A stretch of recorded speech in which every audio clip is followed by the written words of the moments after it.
Sempre que algum famoso morre, a internet vira um alvoroço, né? E todo mundo quer comentar sobre isso, o que é que aconteceu, por que que ele morreu. É, Eu tô vindo aqui em especial para falar sobre a morte do Papa, porque eu percebi que isso mexeu com o cristianismo como um todo, né? Muitas teorias do fim do mundo, o que é que vai acontecer, por que que o Papa morreu, tem algum propósito espiritual nisso tudo, Jesus está pensando em vir agora, depois que o Papa morreu, e eu vou revelar nesse vídeo o que é que eu aprendi com o falecimento do Papa. Não é o primeiro Papa que eu acompanho, assim, que eu presencio, né, a morte dele e tal. João Paulo II faleceu, né, Bento XVI renunciou e agora o Papa Francisco, né? E a internet ficou um alvoroço só. E muitos cristãos evangélicos também dispuseram tempo para postar a respeito da morte do Papa. E eu quero tratar sobre isso aqui nesse vídeo.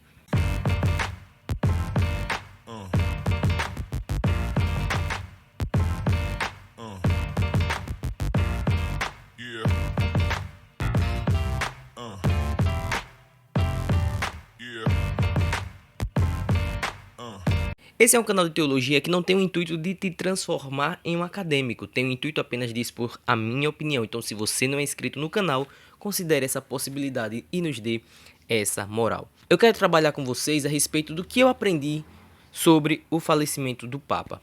E são 5 coisas que eu quero trazer para vocês aqui de forma muito rápida e muito dinâmica. A primeira delas é que as pessoas estão ansiosas por um apocalipse. Nunca se viu tanta postagem a respeito de supostas profecias que teriam sido levantadas a respeito da morte do Papa. O que é que acontece quando esse Papa Francisco morrer?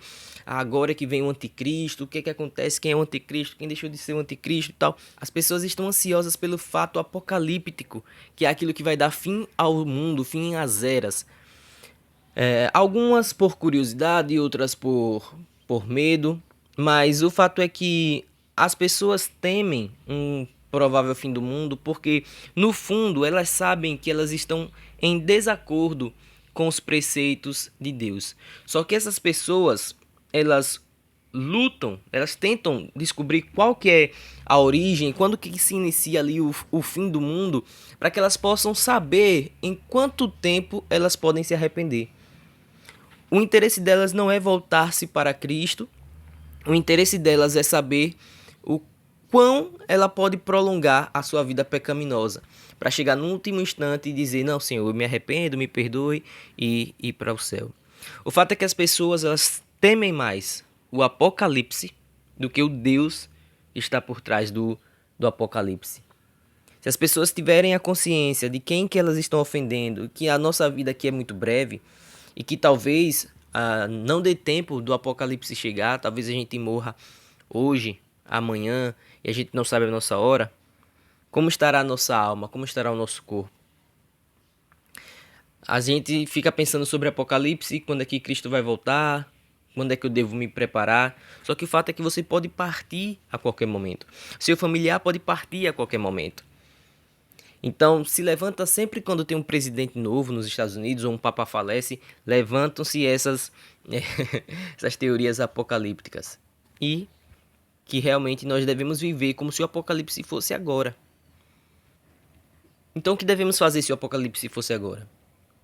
Bom, a sugestão é que nós devemos viver da mesma forma com que a Bíblia nos instrui. A gente deveria viver segundo a vontade de Deus, com ou sem a iminência de um apocalipse. Mas a segunda coisa que eu aprendo a respeito da morte do Papa é que as pessoas viram boas depois que elas morrem. Durante a vida do Papa, muita gente de direita, cristã, patriota, conservadora, desceu a lenha no Papa. O Papa falou isso, o Papa falou aquilo e tal, tal, tal, tal. E agora que o Papa morreu, de repente o Papa virou uma pessoa muito boa. Uma pessoa que é excelente, um exemplo de pessoa para o mundo, é um cara caridoso, é um cara... Só que essa mesma caridade que o Papa praticava, era a mesma caridade que a galera cristã, de direita, politicamente, que se expressa politicamente, criticava. Porque dizia que é dar migalhas e tal. Esse abraço que o Papa Francisco dava na comunidade LGBT era o abraço que essa galera criticava e que hoje elogia. Por quê? Por causa do falecimento do Papa. Então, é importante que nós valorizemos. Você quer valorizar uma pessoa? Valorize-a em vida. O que vai adiantar flores num caixão? De nada. Valorize a pessoa em vida. Agora, será que essas pessoas estão de fato valorizando o que o Papa Francisco fez? Ou elas estão sendo hipócritas? Porque eu sou católico, tenho que comentar aqui a respeito do Papa Francisco, né? Faleceu, eu tenho que comentar. Então as pessoas, nos olhos dessas, né? Nos olhos desses julgadores, as pessoas são boas quando morrem. Mas em vida, essas pessoas sempre são apedrejadas, sempre são julgadas. E isso eu aprendi com o falecimento do Papa. Mas em terceiro lugar, o que eu aprendi é que os cristãos evangélicos não sabem exatamente no que eles creem. Por que eu digo isso? Porque muita gente está cogitando a possibilidade do Papa ir para o céu. A possibilidade existe. Mas quando nós analisamos os frutos, porque a Bíblia nos ensina a julgar com retidão, quando nós analisamos os frutos, nós percebemos que o Papa Francisco viveu uma vida afastada dos caminhos do Senhor. Aquilo que a Bíblia rege como sendo os caminhos do Senhor. Não é que as obras dele poderiam salvá-lo, não. Mas é que se ele andasse nos caminhos do Senhor, era uma clara evidência de que ele era uma pessoa salva. Só que ele não andou nos caminhos do Senhor. Mas por ele ter sido um Papa que se importou com a minoria, um Papa que se importou com a comunidade negra, LGBT, com os pobres, muita gente está dizendo que Deus o receba de braços abertos, que Deus o tenha, descanse em paz. Um ímpio nunca descansará em paz. Eu postei uma série de frases polêmicas e controversas antibíblicas do Papa Francisco no meu Instagram e muita gente disse, são frases de um senhorzinho, né, de 80 anos, são frases que são tiradas do contexto. Ainda que o Papa Francisco tivesse ficado calado todo esse tempo, isso já faria dele um herege por concordar com aquilo que diz a doutrina católica apostólica romana.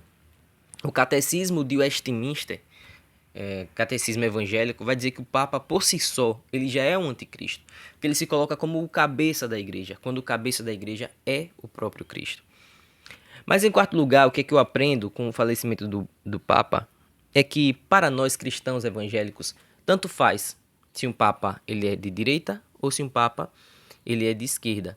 E muita gente tá nesse debate, né? Qual será o próximo Papa? Será um Papa mais progressista? Será um Papa mais conservador? Será um Papa de direita? Será um Papa de esquerda?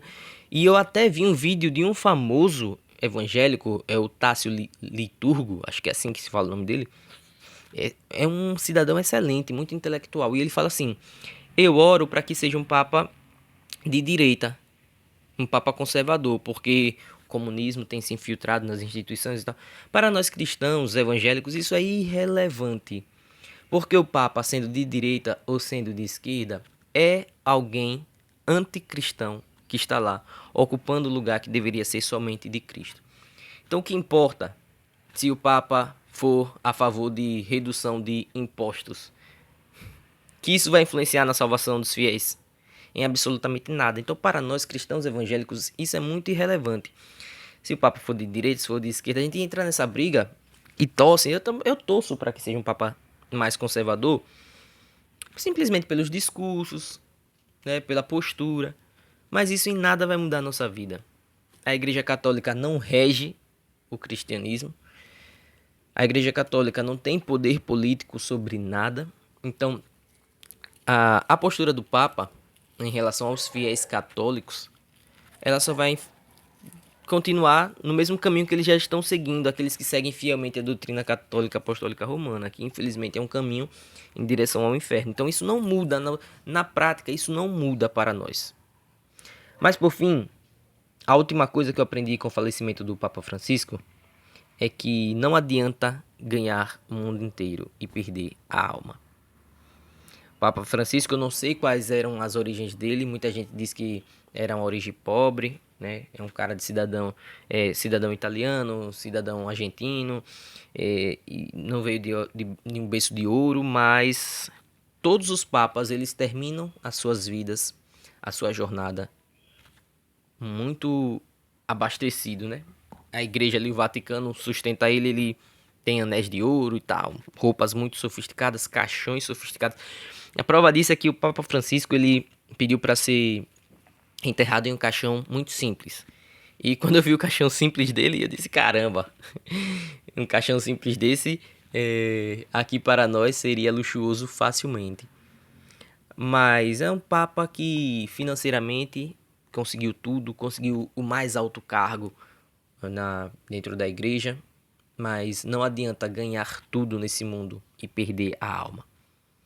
Para você que assiste esse vídeo, o que nós podemos trazer de lição é que às vezes a gente corre contra o vento, dando murros em ponta de faca, socos no ar, porque nós vivemos a nossa vida para ter uma estabilidade financeira, para conseguir mais dinheiro, para conseguir recursos, quando na verdade, se a nossa alma não estiver bem nutrida em Deus, todos esses esforços em vão. De nada adiantará. Essa é a reflexão que eu faço, essa é a reflexão que eu trago a respeito do que eu aprendi com a morte do Papa Francisco. Que você se achegue mais a Deus, que você busque mais a Deus, que você se aproxime do Senhor, que você medite na sua palavra, que você possa entender o que é a vontade de Cristo e de Deus que está expressa na sua santa palavra. Que você possa viver uma vida inteiramente para Ele, com Apocalipse ou sem Apocalipse chegando. Que Deus abençoe a sua vida e até a próxima.